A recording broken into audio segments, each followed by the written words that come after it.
গাজীপুর যেন লাশের নগরী। গেল ৭ মাসে প্রকাশ্যে ও গোপনে এখানে ঘটেছে প্রায় ১১৫টি হত্যাকাণ্ড। কিন্তু কেন? বিশ্লেষণ করেছেন সাব্বির আহমেদ।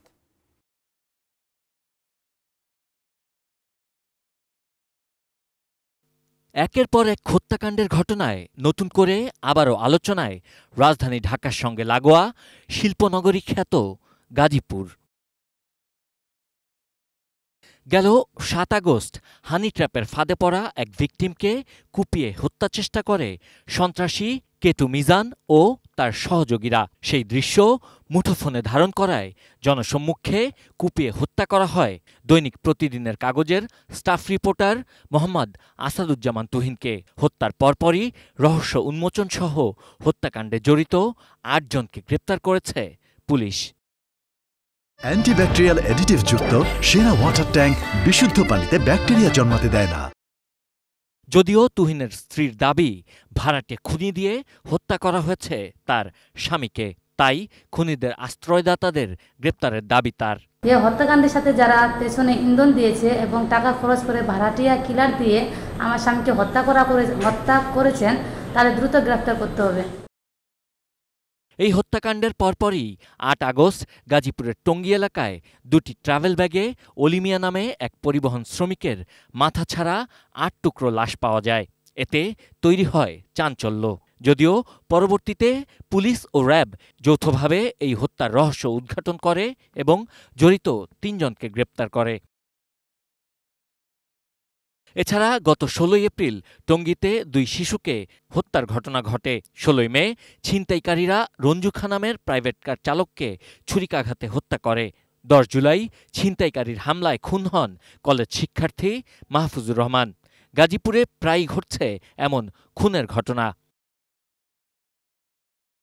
সুশাসনের জন্য নাগরিক সুজনের গাজীপুর শাখার সাধারণ সম্পাদক ইফতেখার শিশির বলছেন, বিচারহীনতা, সংস্কৃতি এবং রাজনৈতিক পৃষ্ঠপোষকতা সহ বেশ কিছু কারণে ঘটছে এসব হত্যাকাণ্ড।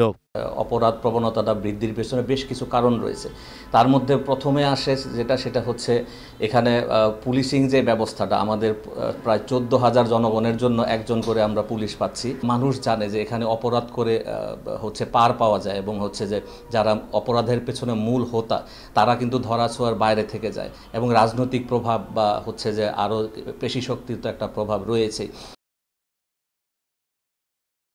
গাজীপুর মহানগর পুলিশের তথ্য বলছে ২০২৪ সালে ৮ থানায় ৪৮টি হত্যা মামলা দায়ের হয়েছে। সেখানে ২০২৫ সালের জুলাই পর্যন্ত ৭ মাসেই ৫০টি হত্যাকাণ্ডের ঘটনা ঘটেছে। আর মেট্রোপলিটন পুলিশের বাইরে গাজীপুর জেলায় ৬৫টি খুনের তথ্য পাওয়া গেছে। পুলিশ বলছে, ডিএমপির চাইতে আকারে বড় এই মহানগরে পুলিশিং করতে চাহিদার তুলনায় তাদের জনবল কম থাকার সুযোগ নিচ্ছেন অপরাধীরা। ছিনতাইকারী, মাদক ব্যবসায়ী, এদেরকে কিন্তু আমরা একটা লিস্ট করেছি এবং এই লিস্ট করে এদের আমরা খোঁজখবর রাখার চেষ্টা করছি এরা বর্তমানে এই ব্যবসার সাথে বা ছিনতাইয়ের সাথে জড়িত আছে কিনা।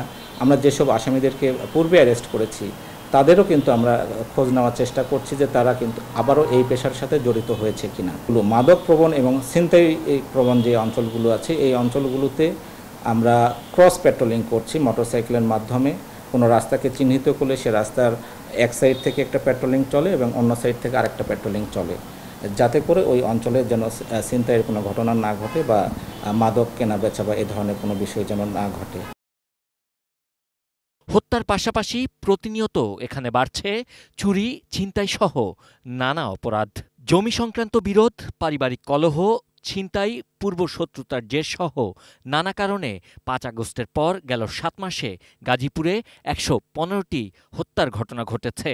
অর্থাৎ গড়ে প্রতি ২ দিনে একটি করে খুন হয়েছে গাজীপুর জেলা ও মহানগর এলাকায়। যদিও প্রায় প্রত্যেকটি ঘটনারই আসামি গ্রেপ্তার এবং রহস্য উন্মোচনে সফল আইনশৃঙ্খলা বাহিনী।